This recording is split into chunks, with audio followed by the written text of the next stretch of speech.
Hi, and welcome. You're listening to the X22 Report. My name is Dave, and this is episode 1088B, and today's date is September 29th, 2016, and the title of the episode is TSA will be expanding to buses and trains. Welcome to the police state.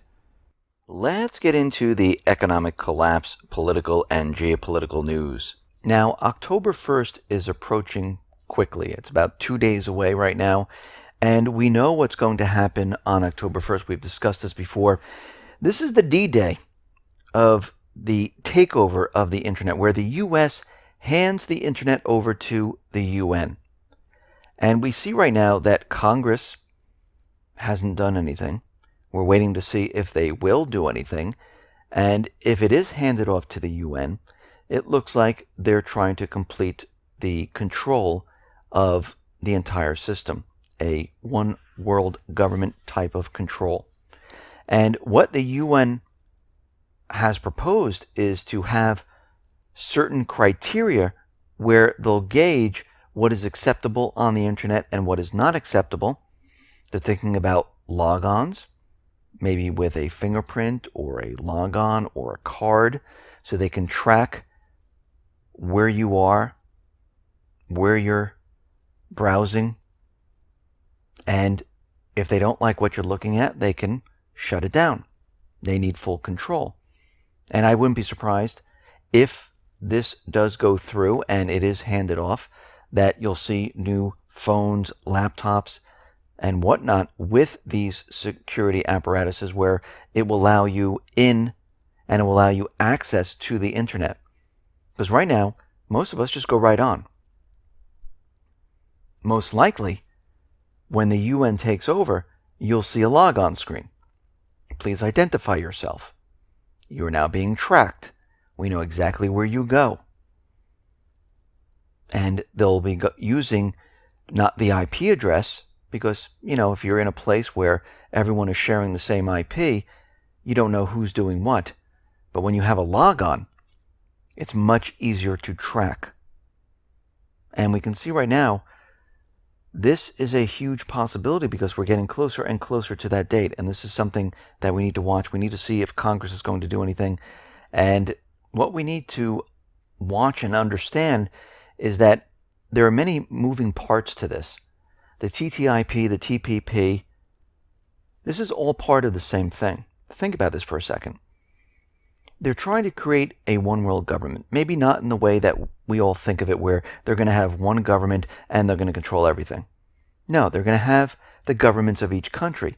But remember, they're going to have this separate court which rules over the country. So if the country creates a law or does something, the corporate court, through the TPP or the TTIP, will overrule that law. That's one way of creating a one world government. They also need control of the internet. Well, have the UN control the internet. Well, they have one body that controls the entire world internet. And combining these two things, think about what they can do. They have full control of everything. And of course, the people in the United States say, oh, we're allowed freedom of speech. We can say this on the internet. Well, let's check with the UN. Oh, the UN says you cannot. I'm sorry, that's not allowed. Boom, it's taken down. So we can see how important this is. And we can see at this time, Congress is really not reacting or doing anything to stop it. We see right now the U.S. Transportation Security Administration, TSA, they might be placed in bus stations, rail stations, because we can see right now there's legislation that is being created, and it is all because of the bombings in New York and New Jersey. And they're saying we need to keep our people safe and secure. So we need to pass legislation where it will expand the TSA to buses, trains, most likely then to sporting events. And soon what you'll see is security checkpoints everywhere. And this is what we're approaching right now. I mean, before everyone said, oh, it's only going to be the airports, we need security there. But now we're seeing it's being expanded. Senator John Thune, he would require the TSA to use a risk-based security model for these transport modes and to budget money based on those risks. It would require a wider use of the agency's terrorist watch list by train operators and more detailed passenger manifests, along with tighter screening for everyone. So this is no longer a conspiracy theory where we're going to have security checkpoints. This is becoming reality. And if you notice, they're continually expanding this. Soon, you will have these checkpoints on roads. Why do you think they're creating the real IDs? Why do you think you hear about this 100-mile constitutional free zone, which does not exist in reality? It only exists in the government's reality, because there's no such thing. There's nothing in the Constitution that says, oh, this is a constitutional free zone or anything like that. That doesn't exist. But the government wants the people to believe that does exist. The real ID, which is going to be controlled by the U.S. government, or all states have to come in compliance. A lot of states are fighting back right now. They want to track you with RFID chip, a bar scan code on the back of the ID, and a retina scan, DNA information, which will all be kept in a database and correlated. And then when you come up to these checkpoints, you will flash your ID. It will go up to the database and it will say, okay, yes, you can go. We're tracking you. We know exactly where you are. And this is exactly what they want. They want tabs on the everyday person. They want tabs. They want to understand. They want to know. They need to know where you're going, what you're purchasing, what you're doing all the time. And this is the system that they're creating. And they want you to get used to being pat down. They want you to get used to being searched. And they want you to get used to the U.S. government, central bankers violating your rights. Because soon, when you're so used to it, you forget you even have them. And this is what they are doing. We can see it. And this is how they approach everything. Well, we're only going to tax the wealthy. The middle class, the lower middle class, you will never be taxed. Well, then all of a sudden, the middle class is taxed, the lower middle class is taxed, and everyone's taxed. This is what happens all the time. They start out with a little bit. We give them an inch, they take a mile, and they keep expanding outward. Because their main agenda, their main goal, is to violate all our rights and convince the next generation you don't have any. And this is why everyone needs to stand up and push back and say, no, we will not accept this. We will not accept a search unless you have a warrant. We can speak freely anywhere. We don't have to abide by these security checkpoints. This is what the American people need to do if we want to take back our freedom, our country. Because if we just don't care and we just let them do whatever they want, they will. That's it, period. Now, as we discussed yesterday, the report for MH17 came out from the Dutch investigators. And as always, a lot of it, there's no proof to back up any of this. And we can see right now that a lot of it doesn't even make sense. And when you look closely at what they were relying on, the information provided by Kiev included hazy and rather meaningless pictures from social media websites. And we can see right now that the investigative team, they didn't actually blame Russia. They implied that Russia might have had something to do with this. And we can see right now, because if they had real evidence, they would have presented it, but they didn't have evidence. And we can see right now that the southeastern people, they really didn't have motive for this. But when you look through all of this and you look past this investigation, there are lawsuits out there. There are individuals that are suing and they're suing Kiev, Ukraine.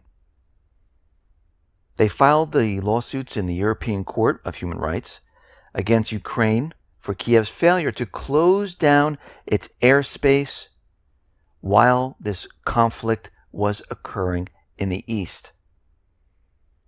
And the lawsuit filed by German citizens Elena Lopa and Tim Lachette, living in Australia, as well as Chris and Denise Kenke, they're seeking about €1 million in compensation for the crash, which claimed the lives of 15 crew members and 283 passengers, including 80 children. This is their argument. The argument is that the Ukrainian government was completely aware of what happened on the ground, and there was a separatist movement in the east. And they knew they should not be flying planes in this area because of what was happening there. There was equipment that was brought in. They knew that there were certain types of equipment that the southeastern people had that could shoot down low-flying planes. So when you really look at this, you can see this was a complete setup. You can see they were preparing to set this up because they knew exactly what they were doing, because they were in control of that plane. They knew exactly where to put it, where to place it, and how to direct it. And we see right now that there are lawsuits against Ukraine for what has happened there. We see out in the Philippines, there are war games going on. The U.S. and the Philippines, they are combining forces, and we see the president of the Philippines, Duderte, is saying this is going to be the last military exercise with the U.S. This is the last one. And we know that he is moving further and further away from the United States.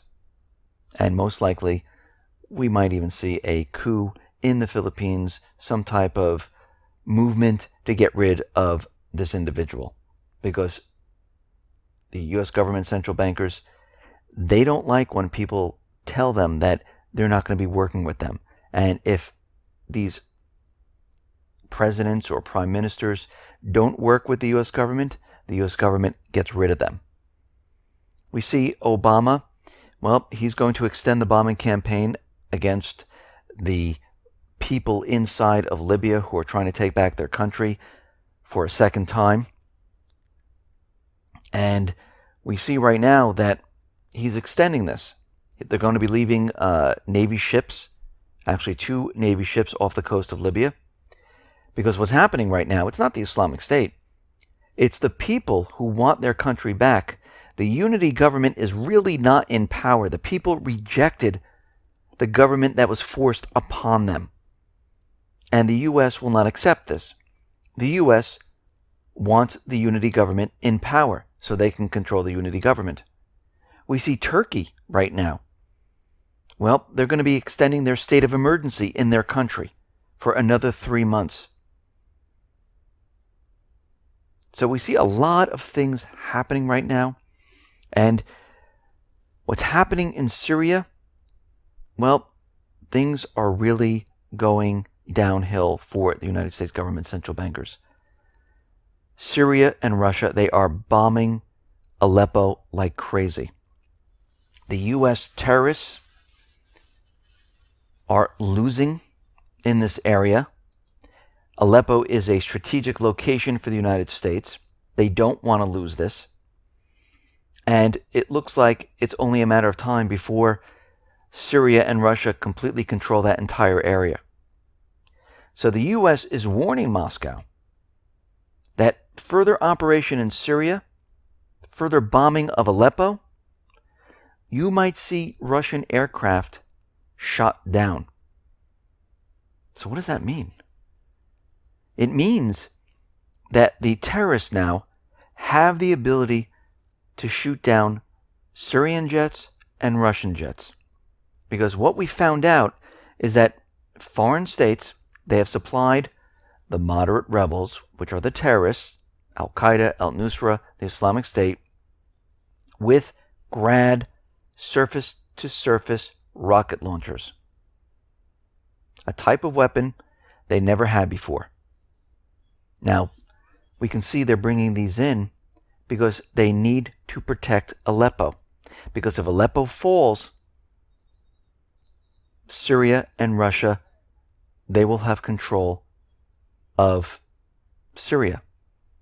The supplies coming out of Turkey, that's going to be a problem.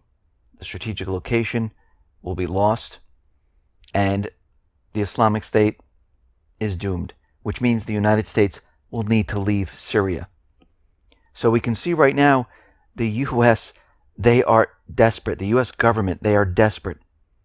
So what are they going to do? Well, we know right now John Kerry gave Russia an ultimatum. Stop the bombing, or the U.S. would suspend all cooperation and diplomacy with Russia. Well, Russia right now realizes that the U.S. doesn't keep their promises. They don't live up to any of the agreements. We'll have to watch Russia and see what Russia does. But right now, the U.S., it looks like they're getting ready to wage war. Because if they shoot down, and Russia understands that the terrorists are taking orders from the United States, if they shoot down a Russian plane or a Syrian plane with these GRAD rocket systems, this is going to be a huge problem. This is going to start World War III. And remember, this is what they want. They want this war to start. And if you notice, the propaganda against Russia has increased since the ceasefire deal fell apart, since the United States bombed the Syrian forces. The whole thing just fell apart. Now they're trying to turn it around, trying to gain traction that it's all Russia's fault. Russia is attacking. And this is what they're continually doing. And you have to remember, all of this is happening at once. We have a war brewing in Syria. I mean, World War III. We have an election coming up. We have the economy collapsing. We have James Comey out there, the FBI director. He is saying that they've discovered more attempts to hack voter registration sites in more than a dozen states. Didn't DHS said that the election system can't be hacked? And now the FBI is out there saying it can be hacked and it's being probed right now? And they're worried that this might skew the results of the election? You think they're getting prepared for something? Yeah, they are. Because, again, they have two different polls. They have the fake corporate media polls, and then they have the shadow polls, which they use. These polls tell them what people are actually thinking and doing and how they're going to vote. And remember, if the candidate gets in that they don't want, most likely, when the polls show this, they're not going to let it get that far. They're going to postpone the elections by having some type of an event. They might even say that the election systems were cyber attacked. They don't even have to prove it. So we have to postpone right now. Remember, a cyber attack is an act of war now. We see the United States government central bankers are becoming so desperate that they're planning to use chemical weapons and frame it on Syria. Now, Syrian intelligence picked this up. Now, Russian intelligence has picked this up, where they're saying, yes, we do have information that the terrorist group that the United States rebranded is going to use chemical weapons, dress up as Syrians, and use it on civilians, and then film it and blame it on Assad. This is all in the works right now. We also see the United States government central bankers, they just threatened Russia with a terror attack. U.S. State Department spokesman John Kirby said at a press briefing Wednesday, the ongoing conflict in Syria could maybe spill over into attacks against Russia's interests and cities. Russia might see terrorist attacks in their area because of what's happening in Syria. So basically what the United States just told Russia is that if you do not stop, we're going to create terror inside your country. So what we are seeing right now is this build-up to World War III. They're getting prepared to make some type of an excuse to postpone the elections if it's not going in their way. The economy is collapsing, and the United States and Russia, they are separating, and the U.S. is threatening Russia. And as we get into this month of October, this is going to accelerate. And this next October surprise is going to be most likely something we've never even seen before. Because the situation is not going to die down. They're running out of time. The clock is ticking. Yes, Russia will continually try to push for peace, but they know at this point that the United States, they don't want peace. They don't follow through on the peace deals. So at this point, from all the economic indicators, from all the geopolitical indicators, we are headed towards war. We're headed towards a collapse of the system, and it's falling apart rapidly. And we can see right now they are preparing for what is about to come.